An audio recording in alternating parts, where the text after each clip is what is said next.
कभी कभी सत्ता सिर्फ कुर्सी नहीं होती, वो एक ऐसी शतरंज होती है जहां चाल चलने वाला दिखाई नहीं देता, लेकिन हर मोहरा उसी के इशारे पर चलता है। और आज की कहानी उसी खिलाड़ी की है जो खामोशी से खेलती है, लेकिन जब बोलती है तो सियासत हिल जाती है। अगर इस कहानी की शुरुआत ने आपको रोक लिया है तो आगे बढ़ने से पहले लाइक, कमेंट और सब्सक्राइब जरूर कर देना, क्योंकि जो आगे आने वाला है वो सिर्फ एक कहानी नहीं, एक पॉलिटिकल थ्रिलर है। उत्तर प्रदेश की सियासत, जहां हर दिन एक नया दांव खेला जाता है, जहां चेहरे मुस्कुराते हैं लेकिन इरादे छुपे होते हैं। और इसी खेल के बीच एक ऐसी शख्सियत फिर से चर्चा में है, मायावती। लोग कहते हैं कि राजनीति में जो दिखता है वही सच होता है, लेकिन असली खिलाड़ी वो होता है जो दिखता कम है और समझता ज्यादा है। कहानी शुरू होती है एक शांत कमरे से।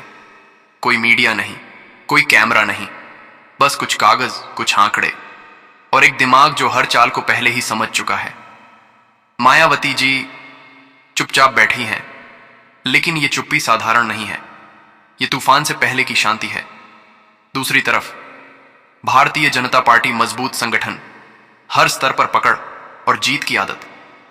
लोग मान चुके हैं कि यह मुकाबला अब आसान नहीं रहा, लेकिन सियासत में सबसे खतरनाक गलती क्या होती है?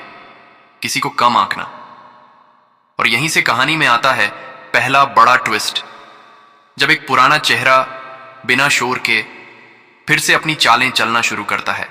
कोई बड़ी रैली नहीं, कोई बड़े बयान नहीं, बस छोटे छोटे कदम जो धीरे धीरे एक बड़ी रणनीति बनाते जा रहे हैं।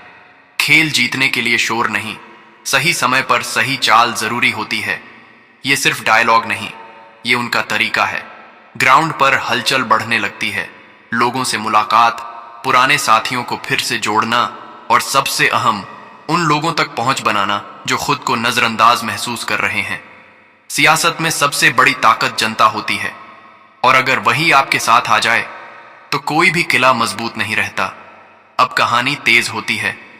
सोशल मीडिया पर चर्चा, अंदर खाने बैठकों का दौर और विरोधियों के बीच एक सवाल, क्या ये वापसी है या सिर्फ एक कोशिश? लेकिन असली झटका अभी बाकी है।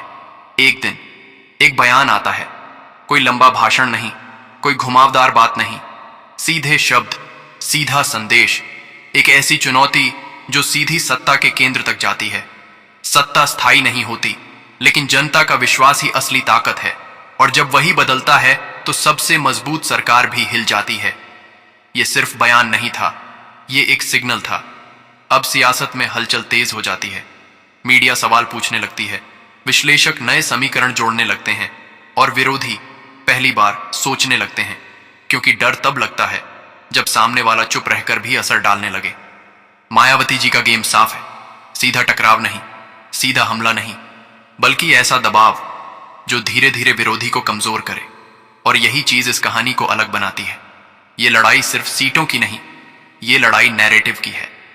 कहानी का अगला हिस्सा और भी दिलचस्प है, जब कुछ पुराने नेता जो दूर हो चुके थे धीरे धीरे वापस आने लगते हैं। यह सिर्फ वापसी नहीं, यह संकेत है, संकेत कि कुछ बड़ा बनने वाला है। अब सवाल उठता है, क्या यह सब काफी है? क्या यह रणनीति उस मजबूत सिस्टम को चुनौती दे सकती है जो सालों से लगातार जीतता आ रहा है? जवाब आसान नहीं है, लेकिन सियासत में कुछ भी नामुमकिन नहीं होता, क्योंकि इतिहास गवाह है, जब भी किसी ने खामोशी को कमजोरी समझा है, उसी खामोशी ने सबसे बड़ा झटका दिया है। और यही इस कहानी का असली ट्विस्ट है। अब सोचो, अगर ये सारी चालें सही बैठती हैं, अगर जनता का मूड बदलता है, अगर समीकरण फिर से बनते हैं, तो क्या होगा? क्या फिर से वही नाम गूंजेगा? क्या फिर से वही ताकत लौटेगी, या ये सिर्फ एक अधूरी कोशिश बनकर रह जाएगी?